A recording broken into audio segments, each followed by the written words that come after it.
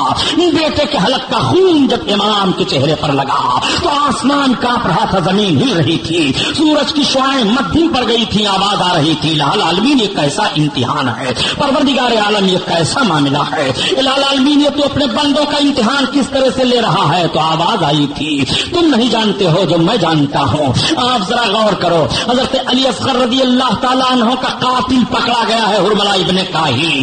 دشمن ہی دشمن کو مار رہا ہے، دشمن ہی دشمن سے بدلہ لے رہا ہے. اور رب کا انتقام دیکھو کہ حرملہ ابن کاہل کو پکڑ کر کے اس کے دونوں ہاتھوں کو باندھا گیا اور باندھنے کے بعد یہ ہوا کہ اس کے حلق پر نشانہ لگا کر کے تیر مارو. جب تیر کا نشانہ اس کا حلق بنایا گیا تو وہ چلایا. مختار سختی نے کہا بول جب علی اصغر کے حلق پر تیر لگا تھا تب تجھے نہیں یاد آنا چاہیے کہ آج میں مار رہا ہوں تو کل میرا نتیجہ کیا ہوگا. پیارے کربلا کا داستان بتا رہا ہے کہ اگر کسی نے کسی پر ظلم کیا ہے تو پھر وہ ظلم سہنے کے لیے تیار ہو جائے. اگر کسی نے کسی کی گردن کاٹی ہے تو اس کی گردن ضرور کاٹی جائے گی. یہ کربلا کا نقشہ ہمارے سامنے کل سے آج تک رہا ہے اور یہی دیکھا جا رہا ہے کہ اگر کوئی کسی کے لیے ہنستا ہے تو ہنسا جاتا ہے. نبی کونین نے منع فرمایا کسی پر ہنسو نہیں، اگر تم کسی پر ہنسو گے تو ہنسے جاؤ گے. تم کسی کو گالی نہ دو، گالی دو گے تو گالی دیے جاؤ گے. جس پیغمبر نے اتنی پابندی لگا دی ہو اس پیغمبر کے نواسے کے ساتھ کربلا کی سرزمین پر یہ معاملہ پیش آیا تھا. آؤ ذرا دیکھو حرملہ ابن کاہل مار دیا گیا. حرملہ ابن کاہل کے بعد خولی پکڑا جا رہا ہے. یہ خولی وہ ظالم ہے جو حضرت امام حسین رضی اللہ تعالی عنہ کا سر اقدس اپنے رومال میں باندھ کر کے اور لے کر کے چلا تھا. یہ ظالم اتنا بڑا خطرناک تھا مردود کہ امام حسین کے سر کو لے کر کے چلا تھا. راستے میں سودا بھی کیا تھا. وہ واقعہ سنانا مقصد نہیں ہے، صرف بتانا مقصد یہ ہے کہ یہ ظالم جب گرفتار کر کے لایا گیا تو مختار سقفی نے کہا کہ بتا اب تیرے ساتھ کون سا سلوک برتا جائے، بتا اب تیرے ساتھ کیا کیا جائے. مختار سقفی کے سامنے وہ ہاتھ جوڑ کر کے کھڑا ہو گیا اور گڑ گڑانے لگا. کہا گڑ گڑاؤ نہیں، اب تمہیں چھوڑا نہیں جائے گا. یہ خون حسین ہے جو رنگ لا رہا ہے، یہ حسین کا صبر ہے جو تم کو اس طرح سے اب تاپ تاپ کر کے مرنا ہے. ظالم تم نے نہیں سوچا تھا جس دن تم نے تلوار اٹھائی تھی حسین کے خلاف اس ظالم کی گردن مروا دی گئی اور اس کو پھینکوا دیا گیا کہ کتے نوچ ڈالیں اس کی لاش کو اور اس کے لاش پر اس کے سر پر دہی ڈال دو تاکہ پرندے نوچ ڈالیں اور دنیا کے لوگ عبرت حاصل کر لیں کہ قاتلان حسین میں سے ہر ایک ایک کے لیے اس طرح سے بدلہ کا معاملہ ہوتا ہے. چنانچہ اب سنان بن مالک پکڑا گیا. یہ سنان بن مالک وہ مردود ہے کہ جو سر امام کو تن سے جدا کیا تھا کہا جاتا ہے، لیکن جب اس ظالم سے پوچھا گیا تھا تو اس نے انکار کر دیا کہ میں نے سر امام کو تن سے نہیں جدا کیا تھا. حالانکہ اسی نے سر امام کو تن سے جدا کیا تھا یا شمر نے تن سے جدا کیا تھا. انہی دونوں کے علاوہ اور کوئی تیسرا نہیں ہے، لیکن دونوں انکار کر رہے تھے. سنان بن مالک جب پکڑا گیا تو پکڑنے کے بعد یہ پوچھا گیا کہ بتا تو نے سر امام کو کیوں تن سے جدا کیا تھا. کانپنے لگا.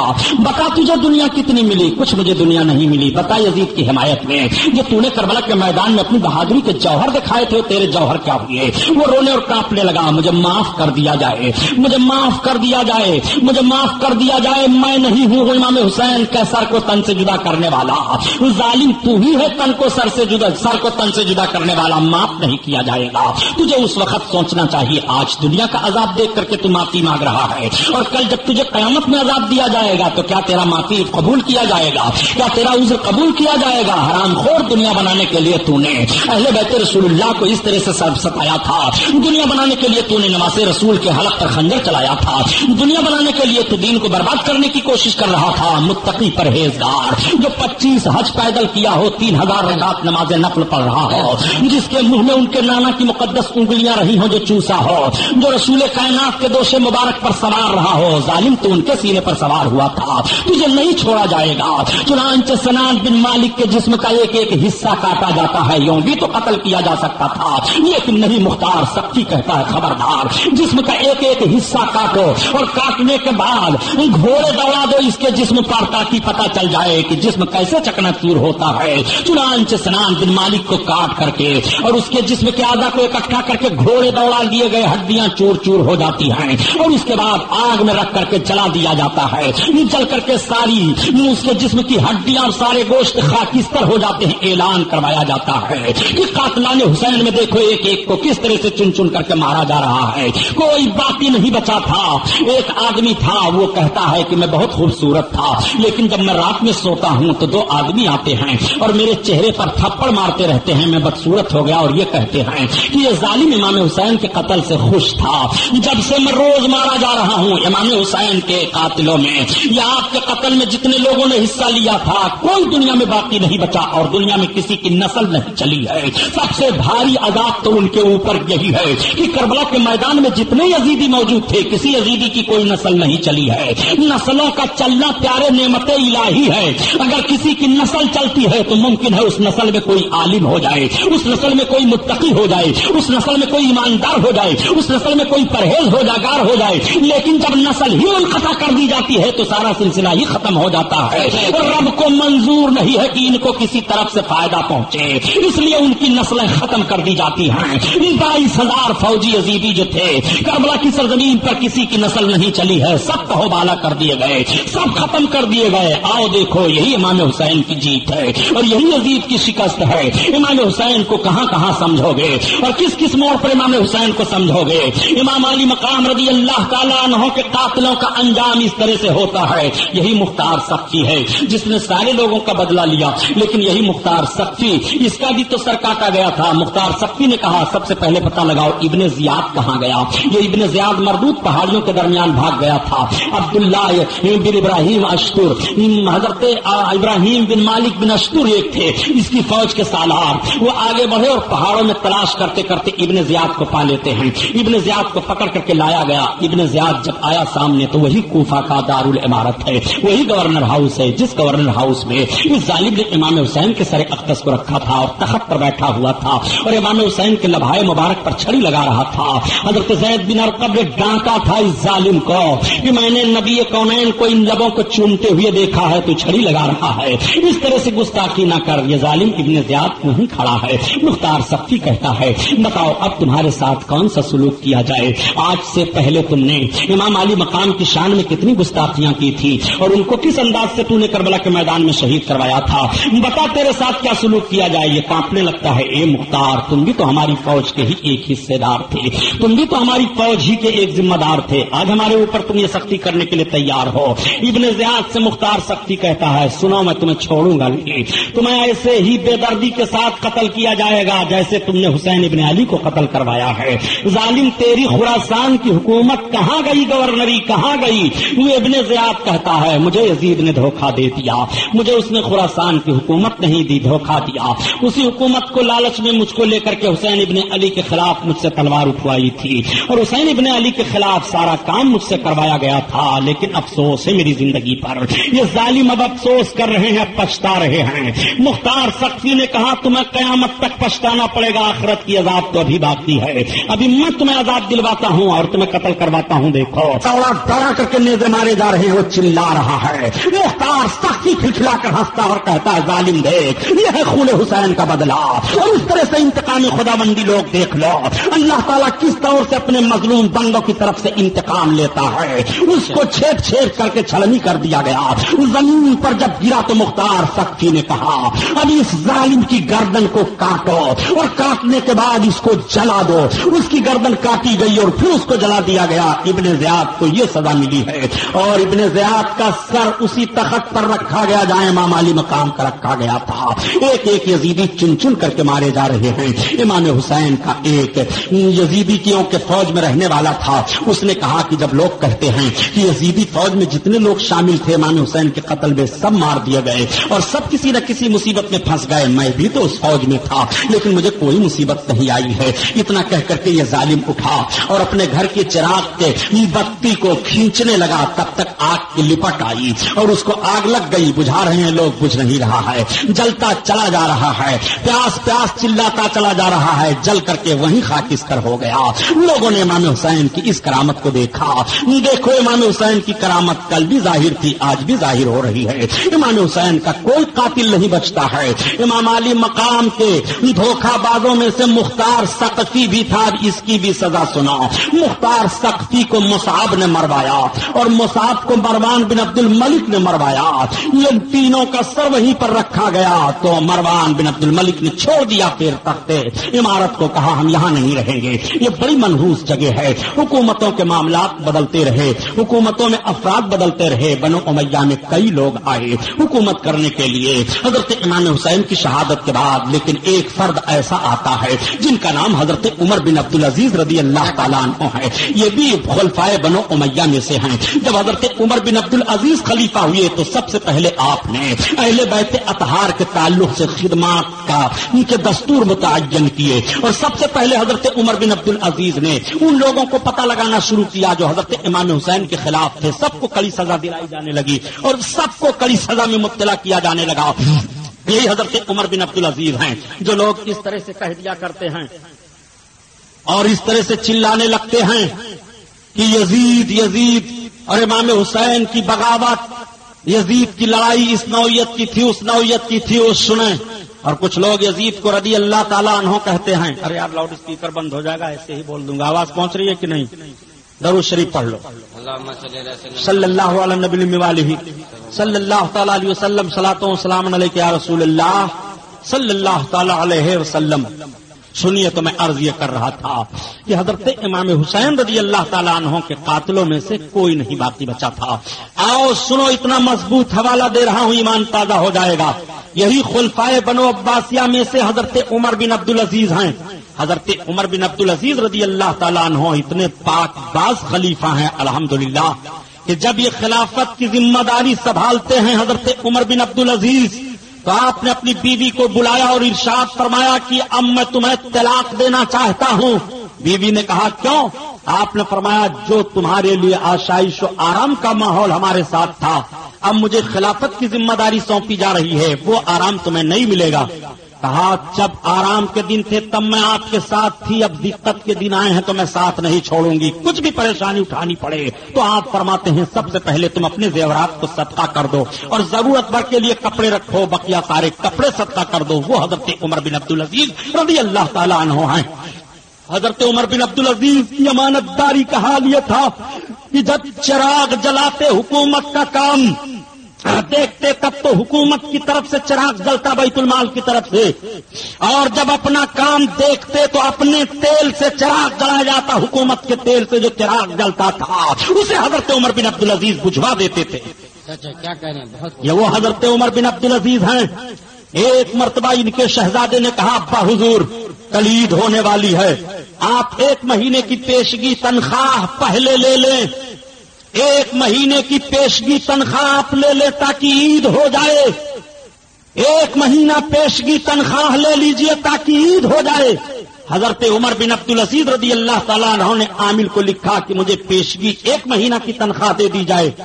جب حضرت عمر بن عبد العزیز کا پرچہ پہنچا عامل کے پاس جو وزیر خزانہ تھا, تو عامل نے کہا کہ سنیے, آپ کو کیا معلوم ہے کہ آپ 1 مہینہ زندہ رہیں گے؟ اگر آپ کو معلوم ہو کہ آپ 1 مہینہ زندہ رہیں گے تو لے لیجئے پیشگی تنخواہ. حضرت عمر بن عبد العزیز کی آنکھیں بھیگ جاتی ہیں, آپ فرماتے ہیں اب میں پیشگی تنخواہ نہیں لوں گا. عامل نے کہا اے امیر المومنین, یہ میں نہیں چاہتا ہوں کہ آپ دنیا سے جائیں تو اپنے سر پر قرضہ لے کر جائیں. یہی حضرت عمر بن عبد العزیز رضی اللہ تعالیٰ عنہ ہیں. ان کی بارگاہ میں کسی نے یزید کو رضی اللہ تعالیٰ عنہ کہہ دیا. رضی اللہ تعالیٰ عنہ کہا تو حضرت عمر بن عبد العزیز نے اس کو 20 کوڑے لگوائے. خاندان کے ہیں, بنو امیہ کے افراد میں سے ہیں. 20 کوڑے حضرت عمر بن عبد العزیز نے لگوایا تھا کہ تو نے یزید کو رضی اللہ تعالیٰ عنہ کیوں کہا. اگر حضرت عمر بن عبد العزیز کا دور ہوتا تو یزید نمازوں کو چھوڑا جاتا. اس لیے امام حسین کی شان میں گستاخیاں نہ کرو, ان سے محبت رکھو, ان سے پیار رکھو اور ان کی لگن اپنے دل میں بسائے رکھو. انشاءاللہ تمہاری دنیا بھی بنی رہے گی, آپ کا دین بھی بنا رہے گا. یہ محفل نور زندہ باد پائندہ باد. اللہ اس جلسہ کو قبول فرمائے. وما علینا الا البلاغ. السلام علیکم.